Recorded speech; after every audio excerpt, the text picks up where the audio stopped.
All right, looks like we're live. What's up, everybody? Happy Tuesday. Thank you for tuning in today to Ricardo Sturdivant's Reinventing Drawing Group, full of those Tuesday feels. And we're live on the Reinventing the Tattoo community. You guys can join us here every Tuesday to see Ricardo and other community members talk about art, collecting, clients, tech, and more. We are beaming out to several different places, so if you are watching, let us know that our streams are working by either tagging a friend who loves tattoos or letting us know where you're beaming in from. Of course, positive reviews are always welcome. All of these Reinventing Network shows, art jams, drawing groups, interviews, panels, and webinars can be watched anytime, all the time at reinventing247.com. While you're there, you can hook yourself up with a sample bundle from top-tier brands known for making quality products. We've got Cheyenne cartridges, raw pigments, and D-Lives Pro. We also have several weekly shows and drawing groups that are welcome for you to tune in or even hop on the call with us. It's actually really easy and fun to do. To do so, you can go to reinventingthetattoo.com, scroll down just a little bit to our calendar. If you click the event that you'd like to join, there's a Zoom link right there in the description. You can also set up reminders for our upcoming events on our YouTube channel or, catch us live. We'll be live every Sunday at 1 p.m. for our Reinventing Drawing Group with Jason Leeser.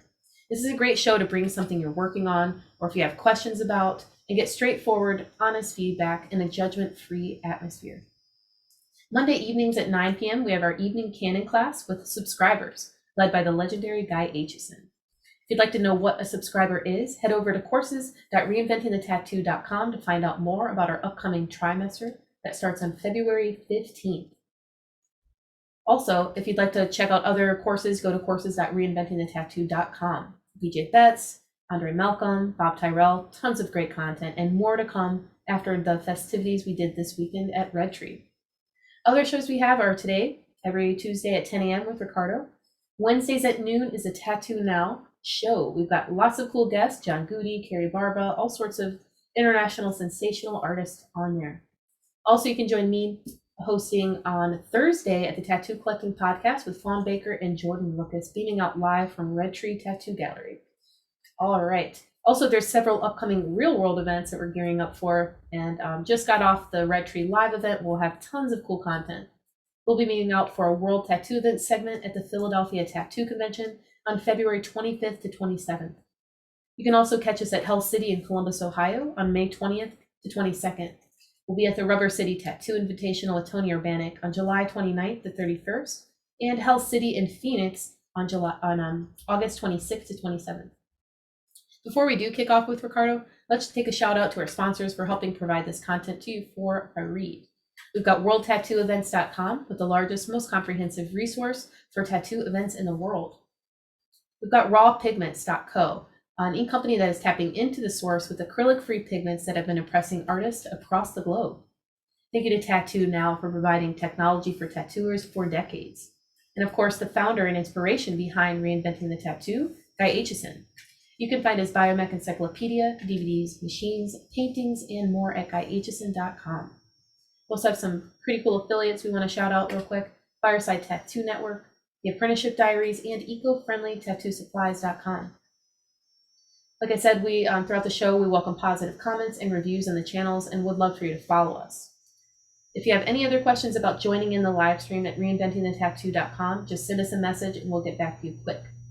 If you'd like to host a Reinventing event or to sponsor our community, just send us over an email at management@reinventingthetattoo.com.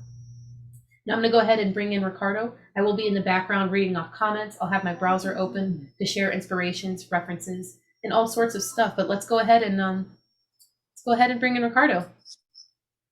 Hey, what's up, Lauren? How are you doing today? I'm doing pretty good. How are you? Not too bad. Sorry about that, guys. We had a technical issue, and we're good to go now. We're here.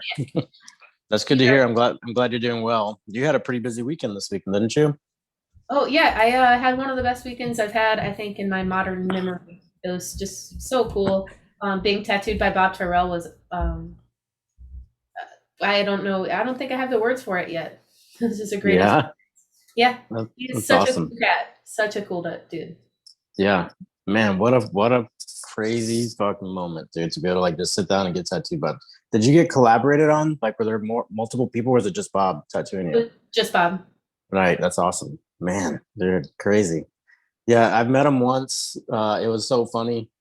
I met him at one of the gatherings, the tattoo gatherings, and it was in passing, brief passing. But he was in a movie. He was in like a zombie movie a while back, and like he was coming out of the bathroom. I was like, "Hey, what's up, man? I saw you in that zombie movie." He's like, "All right." That's my story. Yeah, no, but he's a cool guy. He's very knowledgeable. You know what I mean?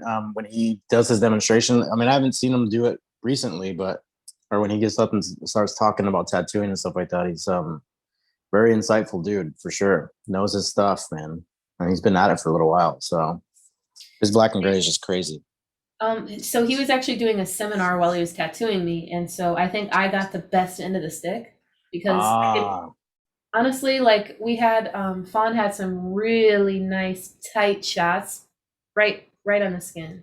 So I was able to watch the video. I was able to hear what he was saying, and then I also was able to see him just I mean like the only way I can describe it is his hands are angelic. They it glaze the skin so soft and methodical. It's there's no way to get to that point I think without that experience that he has like or just something super special inside. Like I've never been tattooed like that softly, but yet intentional at the same time. yeah, yeah. That's awesome. Was he using coils or was he using rotaries? He actually used a Cheyenne, so I think one Okay. of the first pens that they put out. Yeah, yeah. Okay, cool. Yeah, I think when like that's crazy because I think when the last time I saw him tattoo is he was still using coils, you know what I mean? So it's been a little while. Um I'd be interested to pick his brain and like see if that changed anything for him too, you know, like with the technique and stuff like that. So Sure, maybe we one of talked these about days. that in the seminar, so I think that's something that you could probably catch. Nice. Killer man. Yeah. Yeah, that's cool. And then at the parties, everybody was having a good time. Everybody like there was no fears of anybody like, you know, gonna report anybody or like, you know, I don't know, man. Was everybody just hanging out and having a good time or what? It was honestly like, man. So Derb welcomed us into his True Tattoo Supply warehouse. It was Nice. so you walk in and it's like the warehouse, and then we had a few booths set up, like an actual pipe and Hmm. drape convention, and then he had his whole stage set up with the sound kind of through the whole event, and then Gabe had his tech area on the side, which was super cool to me. So all the computers and stuff were beaming out. They had a camera that was directed towards the stage. So throughout the 2 days, they had conversations, a tattoo collecting podcast, a machine panel review, a hiring review, all sorts of stuff that was always going on. And then so Yeah. that was in the warehouse. Red Tree Gallery is actually its own huge tattoo shop. It's a 10,000 square foot place. So when you go Oh, upstairs, that's where we had the booths. And you can see a full tour. Derb did a full tour of the entire building on Sunday night, which is cool. available, but you can kind of see where we were all stationed because there's tons of booths.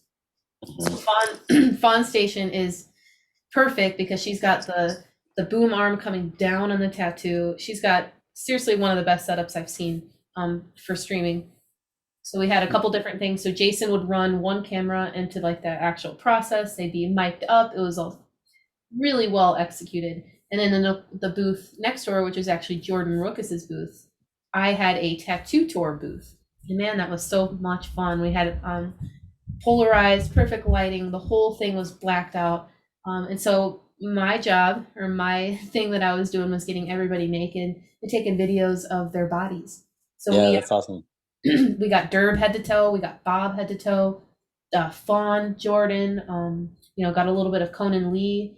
Just just a really great experience to kind of document because we're all proud of our bodies, but when Yeah. was the last time you had to show off on camera like your thigh tattoos or your ass cheek like Bob did? Yeah. That's funny, man.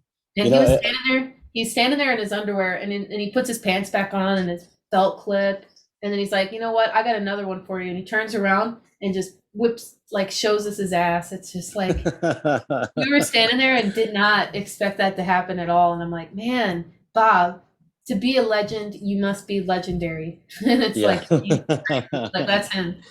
He goes, man, I just woke up and put my jeans on, dude. I don't know what you're talking about. Yeah, no, that's Man, cool. yeah, I think we were talking about that earlier, and like it's one of those places as tattooed people where it's not uncommon for you to like literally just like you said, take your jeans off and be like, check this out. Look what I got. And I got this one from this guy. Like Jason did it to me too. You know what I mean? Like he was like showing us all his tattoos and everything. He's got like, stuff all over his legs and everything. So Oh, it's I got just Jason. I got Jason in his underwear too. that's awesome. That's And every awesome. one of those guys, like, where I'm like, oh, hey, can you come in here real quick? And it's like, as a man, do you guys always wear like dope ass boxers? Like, is that normal? Because Yeah, everybody was. that's gonna be one of those accessories that you have to think about whenever you get that full body piece, I guess, right? Like, got to make sure you got the clean chonas on. You know what I'm saying? So, Yeah, that's true. Every single person, I was just like, whoa, whoa, whoa, those rainbow undies, yeah, like $100 bill boxers. yeah, that's funny, man. I didn't even think about that. Maybe we should customize some ones that say like, "Never thought that you'd be seeing this today," huh?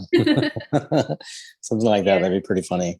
No, that's cool. What a great time, man. How was the weather and stuff out there? Was it not too bad? Actually, Because I know so it was really bad here in Illinois on Friday and Thursday and Wednesday and stuff. It was terrible, terrible. my friend and I, he's a filmer, Adam, he's a filmer and he did some cool clips. So Adam and then my friend Tommy Kirschbaum, who's looked up to Bob and Derb since the 90s. So he came along with us and brought his son. So we drove through the night and it was an ice storm. Oof. It was bad, but we literally just drove straight there despite the whole thing. I was in downtown Fort Wayne at 3 a.m. while the guys were sleeping, going through those side streets. It wasn't very good, but Woof. Yeah. you know.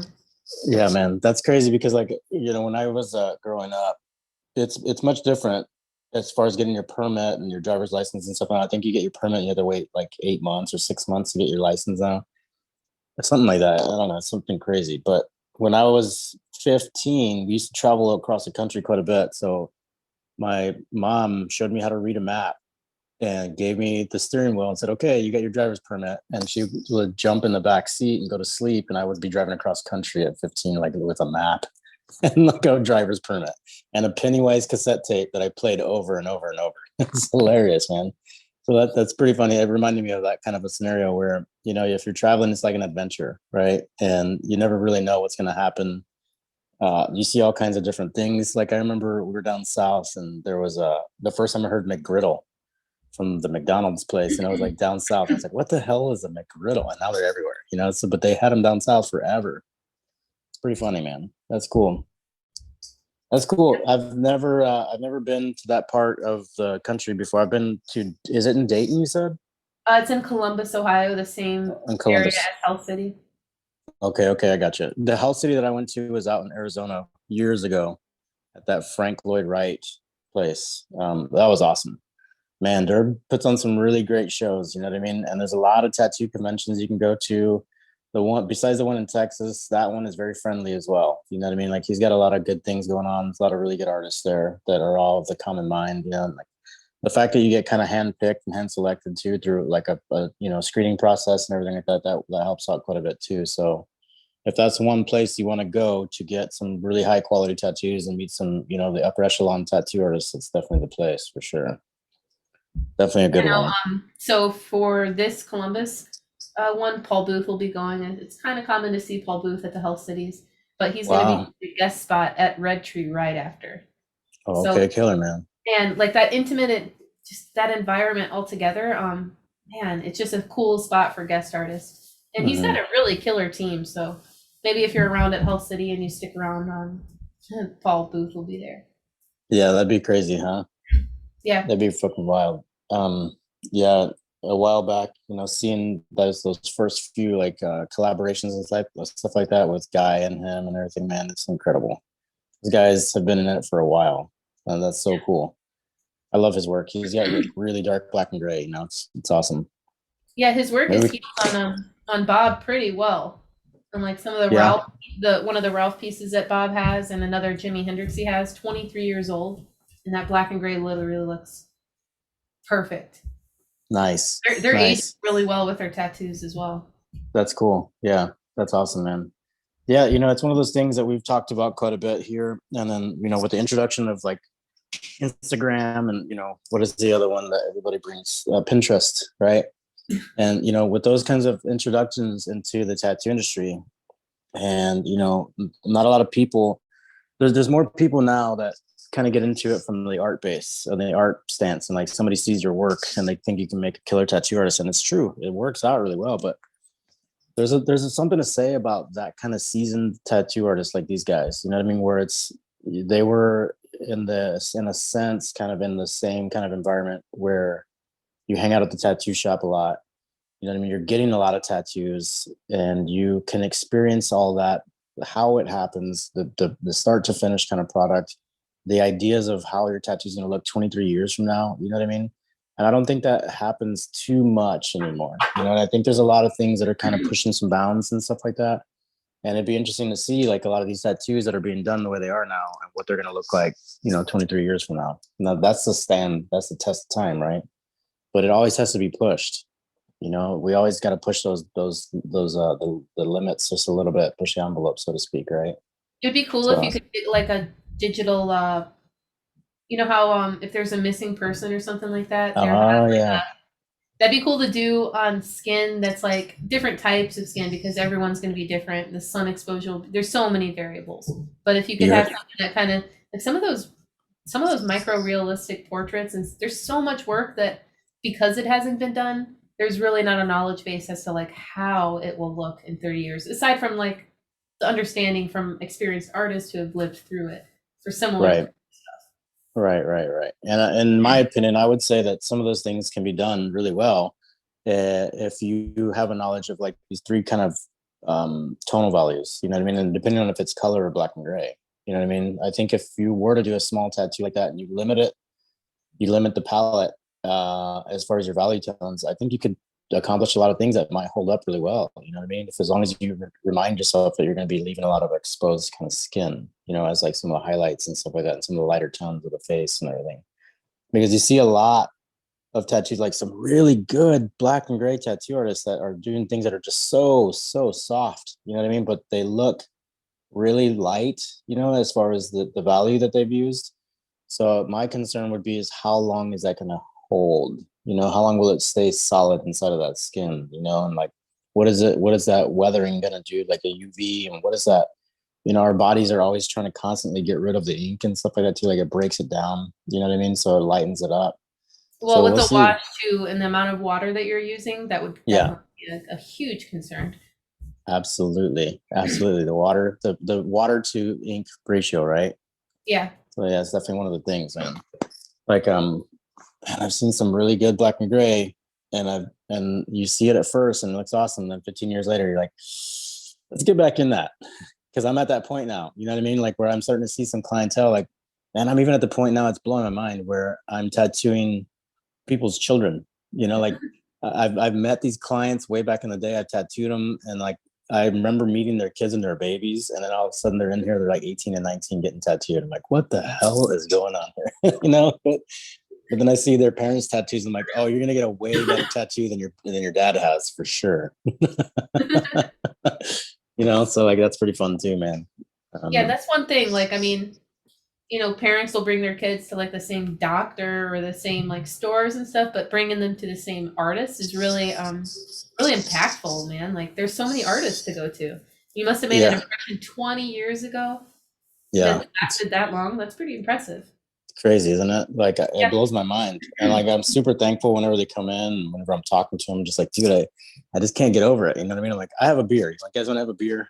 Not you, son, but Yeah. Yeah. So like it's just that moment that you want to share. And like for sure, man, it's a super impacting thing, and it resonates. You know what I mean? And I think that's one of those things that we talk about here on the Tuesday Feels, is like how we conduct ourselves, you know what I mean? In the manner that we conduct ourselves. And it's important to think that, especially in our industry, there's some very long-term kind of things that go on, like we're tattooing people, and it's going to be here for a while. So yeah. Let's see. So, I mean, I don't really have too much going on my end. I'll have a pretty busy week this week. This weekend was a little different for me, so I didn't have too much time to prepare for today. So I apologize for that, guys. Whoever's watching, it's always fun to have you here, though. And if you want to jump in, man, just come on in. But I do have this little oil painting that I've been working on. I started this last week. I don't know if you guys can see it or not. Let me try to get in here a little bit Can you see that? There she is. Yeah. So I started this last week, and I think I was with Jason on Sunday, last Sunday, and I just pretty much started the first layer of it. And basically, what I've used here is some oils and some paint thinners, and I've just kind of like gestured in the shapes. I don't like the hand. I don't like the proportions of the hand, like really at all. But what happened was it should have been a lot smaller. But I started realizing once I looked is without drawing this on the canvas, I just looked at my photo reference that I drew myself and then kind of put it on. I think I pushed it over to the right just a little bit. So now I'm looking at ways that I can kind of balance this whole thing out without having to just paint over it, because I really don't want to do that. If anything, if it comes out really nice looking, then it's cool, and that's fine. But I think if anything, it's more of a practice for me at this point. So I'm gonna rock with it. You know what I mean? We're gonna keep on going with it. Today, I am using still some paint thinner, and I do have some paints laid out here. You can see I got some gamblins that we're going to be using. We're going to use some yellow ochre. I have some burnt umber that I'm going to be using, and I have some alizarin crimson that I'll be using for some flesh tones. I do have a little bit of white laid out, and I'm going to try to stay away from the white for right now as much as possible, because the idea is to put this paint on kind of thin on the first couple coats, and it's going to allow me to start adding more highlights later on. I don't want it to be real thick. I want the paint to stay thin so it'll stay softer, and it'll help with the overall ambient occlusion of the shapes, and versus like the shapes in relationship with the atmosphere that we're going to create behind it. So it's always good to go thin first. Yeah, we'll kind of dive into that, and we'll talk a little bit about some things in our life that can affect some of the productivity sometimes that we want to accomplish. We all have things that kind of come up sometimes and they're unexpected. Sometimes you see it and you try to either avoid it as much as possible, or you try to squeeze it too tight sometimes even. Like make it happen even though you don't feel like it should, or it can, or it needs to at that moment.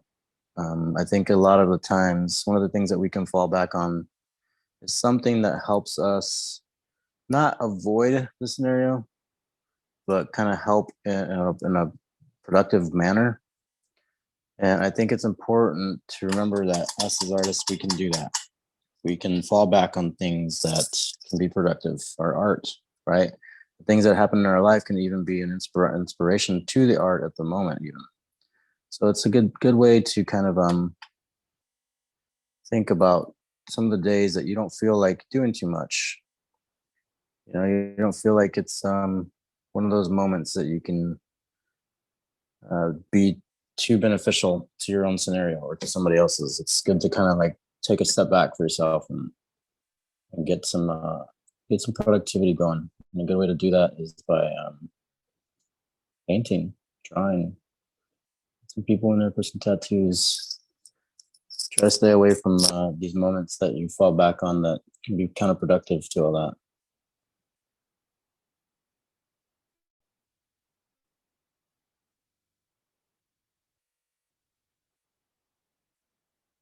I'm just laying in some real thin paint right now.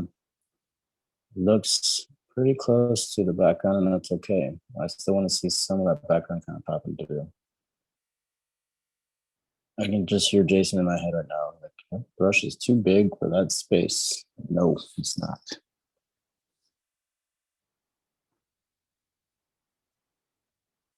So right now I'm not too worried about like edges or perimeters of this lady's face either. I'm just getting some real rough shapes in there. And I'm going to finesse quite a bit more detail another time, but I think we'll kind of build up in this area to kind of show a little bit more of the process. I'm going to switch over to a smaller brush now, though. Let's see here. Is this too small? I feel like it might be perfect for it. One of the things that I was talking about is some of the things that we can't control, some of the things we want to control, some of the things we can't control. You know, there's a lot of things that come up, like I said, and we want to focus on things that will help motivate us, kind of like keep us going, make sure that we're on the right track, check back in with yourself. And one things that I think of is like a happiness kind of factor, right? Like, what is it that actually makes us happy?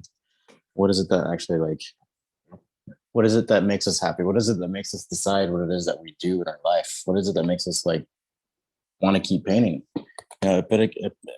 Epictetus, sorry, he's a Stoic philosopher. He said there's only one way to happiness, and that is to cease worrying about things which are beyond the power of our will, right? I think about that sometimes, and it makes me realize exactly what it is. It's supposed to be learned from that, which is we have no control over anything. So except for our choices, except for our ideas, except for our life, our own. That doesn't mean that what happens around you necessarily agree with sometimes, but your reaction to that is what's the most important. I think that comes along with like our paintings or drawings. How do we want to see our images? How do we want to see our life? I'm just shaping out this face right now. I'm shaping out the eyes.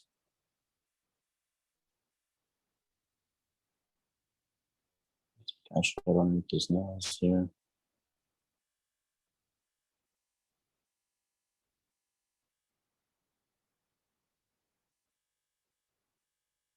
Man, can you hear some like beats in my head? I've been listening to a lot of ambient music lately, background stuff. But then I dipped into some Rolling Stones the other day. It was fun.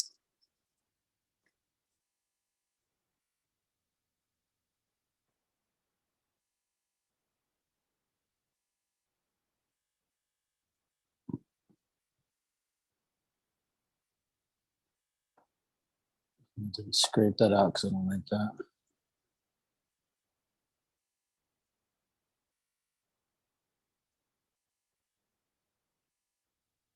I'm about to go to one of those that next convention. I think the one in Columbus probably. It sounds like a pretty good time. Fawn is awesome. I met her at the BYOB.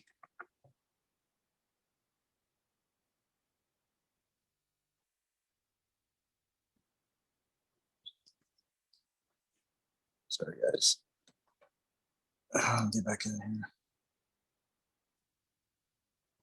Sorry about that, guys. There was another little glitch in my phone. I have to restart my phone for sure today. This is a cool shot, Ricardo. I love the lighting today. Must be a nice day outside. Yeah, it's super sunny. The sun's finally coming back out again. Man, we got so much snow and stuff, dude. It was terrible. Actually, you know what though? Like it was last week, it was perfect. Like nobody went anywhere. I actually had a couple reschedules on my appointments, which is always kind of a bummer sometimes, but it's nice to have those unexpected breaks sometimes, even though, you know. But thank you. Yeah, the sun is like it's glorious today. It's melting all the snow away. I don't like the snow. Did you tell me that you did like the snow or you don't? I love it because if I weren't to love it, then I think my life would be a lot more miserable. So I love it. I'll just tell you, I Yeah, love it. I get you. I get you. Sarcasm. No, it's Yeah, that I think it's so beautiful. Like if you look and you see the snow over the trees and you look and you can take your kids sledding and but at the same time, it sucks not being able to go anywhere half the year. yeah, I get you. Yeah, it's so crazy when you think about it like that too. And like we're in the Midwest, you and I are in the Midwest, so it's incredible how dark it gets so fast. You know what I mean? It's like 3 o'clock in the afternoon or 4 o'clock in the afternoon, and it feels like it's midnight or something, you know? So that can be kind of a bummer sometimes, but that's okay. That's okay.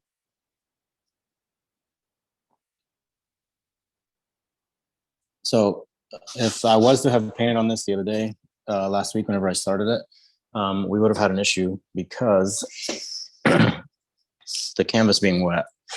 That's a lot of times you can use a dowel rod with a little some cloth kind of tied to the end of it, and just set it up here, and you can rest your hand on it and stuff like that. I think you guys have seen a lot of videos of some people doing that stuff. It's always a good idea to get some of that stuff going for yourself.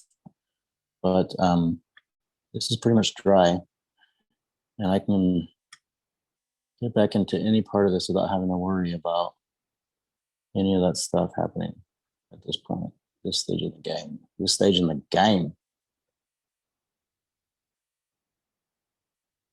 This is a picture that I drew on my iPad on the way back from one of the conventions that I attended with Kier and Jason in Philly.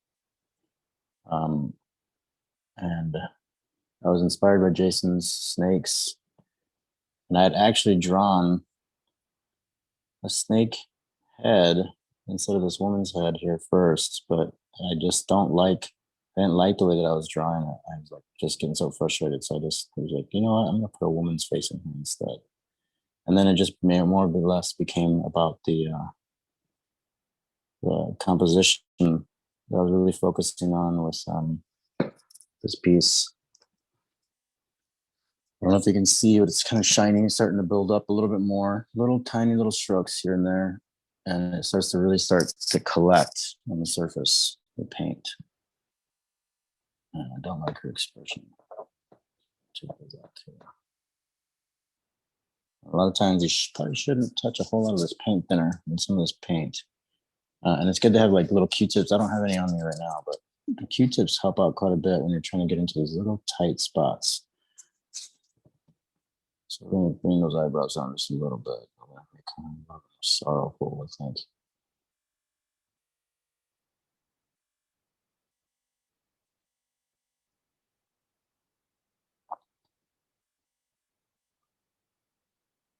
Remember to keep the shapes as suggestive as possible with the brush strokes. And so using like larger brushes. I don't want to blend too much right now. I'm just trying to lay down the foundation of all the shapes and all the cast shadows.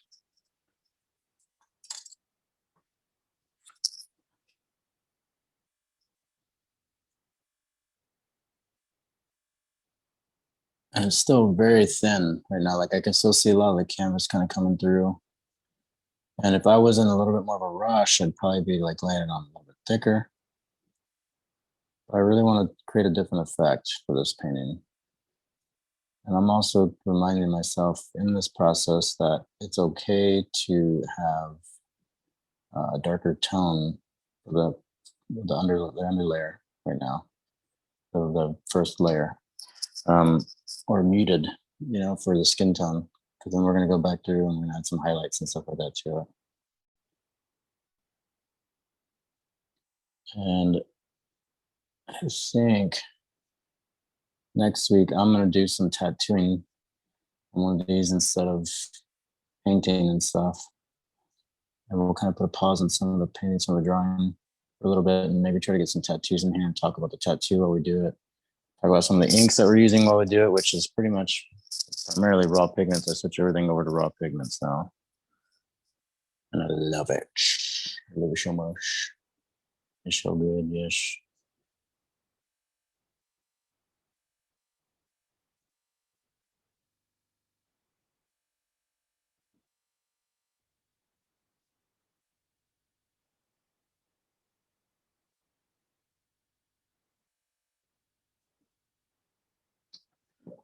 Right.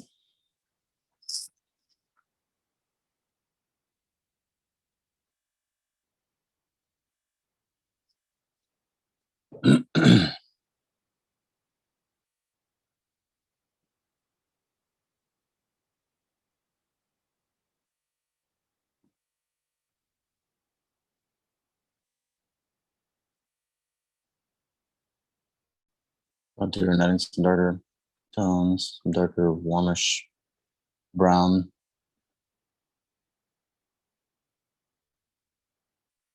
Bring that lip back out again because I think I lost it in that one.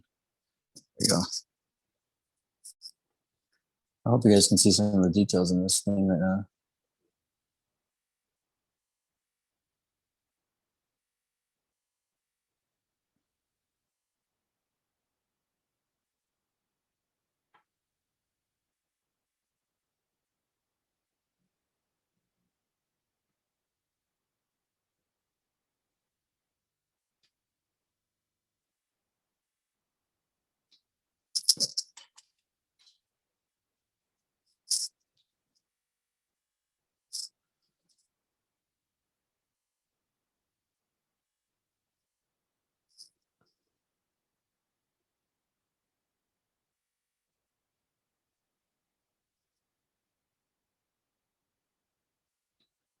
I'm losing that mouth entirely. I'm gonna scratch that out. Should we scratch that out? Yeah. No, you know what? I think I'm liking where it's going. Let's do it just a little bit more. Get it real subtle in there first, though.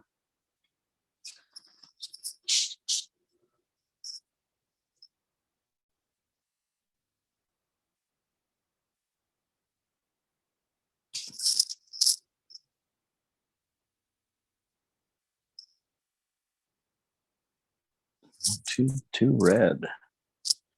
Just a little too red there, Sean. There you go.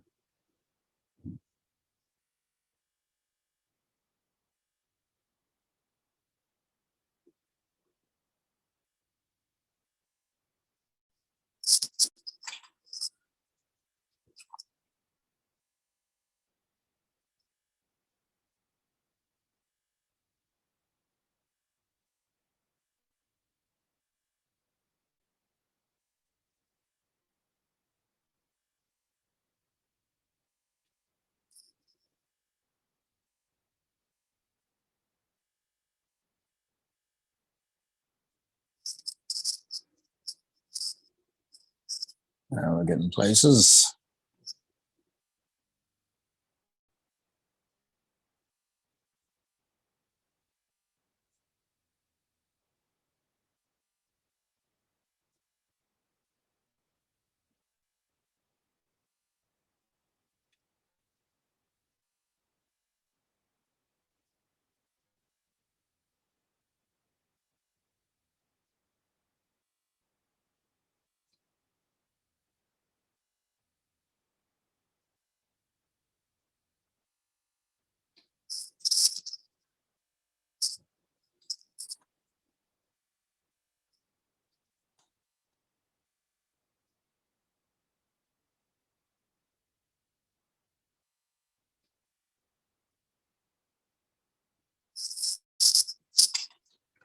Maybe there's a little bit more shape for the face now. Okay, so now we're gonna leave that alone, and I'm gonna start getting back in some of the hair now. Since we're in that area, let's use a bit of a bigger brush. We're gonna go in some black. Actually, let me grab some black here. There we go. Is that the ivory black? That's the ivory black from gambling. The ivory black from gambling. Oh, it's really oily. Feels like it didn't mix very well. Oh, that's not all the oil in the tube. There we go. It's a little bit better. As you can see, my painting palette can be a mess sometimes, and that's okay with me. Sometimes you can get a way to create swatches from different patterns and bring down the variance of the tonal values and such from your different hues. But you know what? I don't feel like doing that today.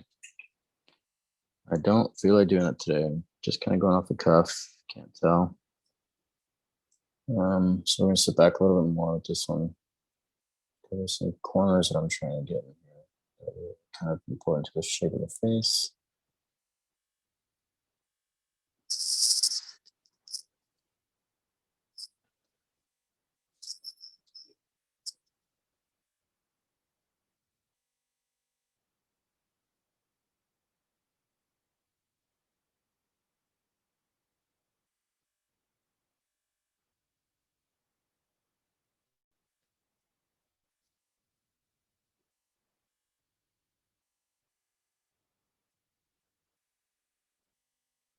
Trying to remember the volume of the head while I'm doing this too.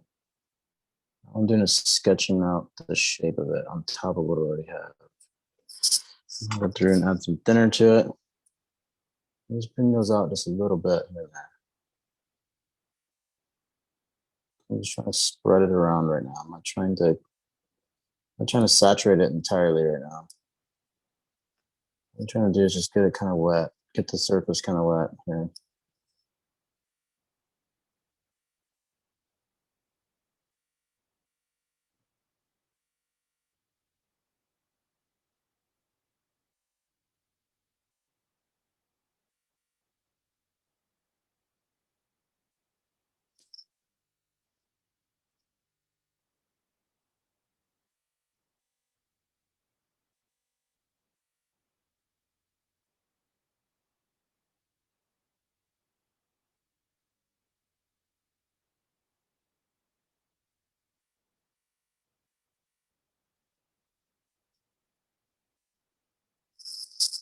because there's going to be more highlights to this in a little bit. It's always just a little bit of a process, man. It's like everything else that we deal with, it's a process. And sometimes it's not too much fun going through the process, but you just do it. I'm golden. I feel like I'm going to plaid up here. Some music or something next time. Maybe a little bit more done here, and with the technical issue, push this back just a little bit, but we'll call it a day here in a little bit. Next week will be a little bit more fun. Get you guys going again. Get y'all riled up, amped up.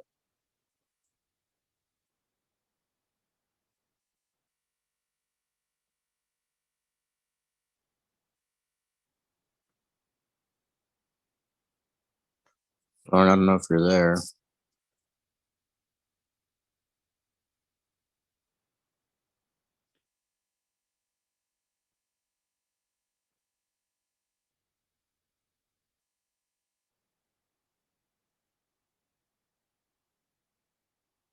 But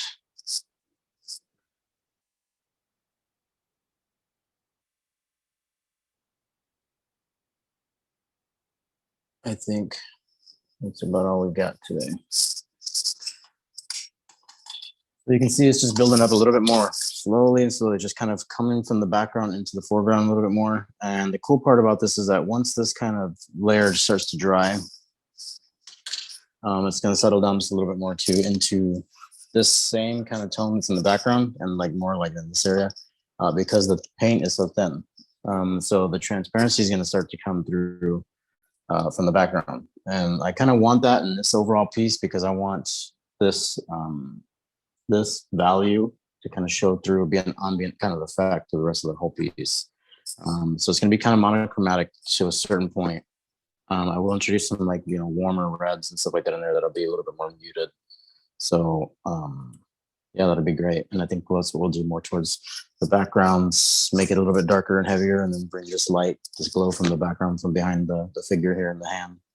The hand is going to be a little more dissipated towards the side though. So, but I think it's gonna be pretty fun, pretty creepy little piece, you know what I mean? But yeah. Just want to say thank you guys for being patient with us today. I'm sorry about my end on the technical issues. If you guys get a chance, make sure and check out some of the other videos that we have going on. Check out some of the other guys that we have on the throughout the week and the other shows. Jason and Guy on Monday nights and stuff. I'm not sure if we're doing Thursday mornings right now or not, but and on Monday mornings. But you guys tune in next week. I'll be doing some tattooing. Cool. That sounds really good, Ricardo. All right. That'll be fun, right? Yeah, for sure. I'll see you there. Okay, cool. All right. Take it easy. Thank you for helping out today. You got it.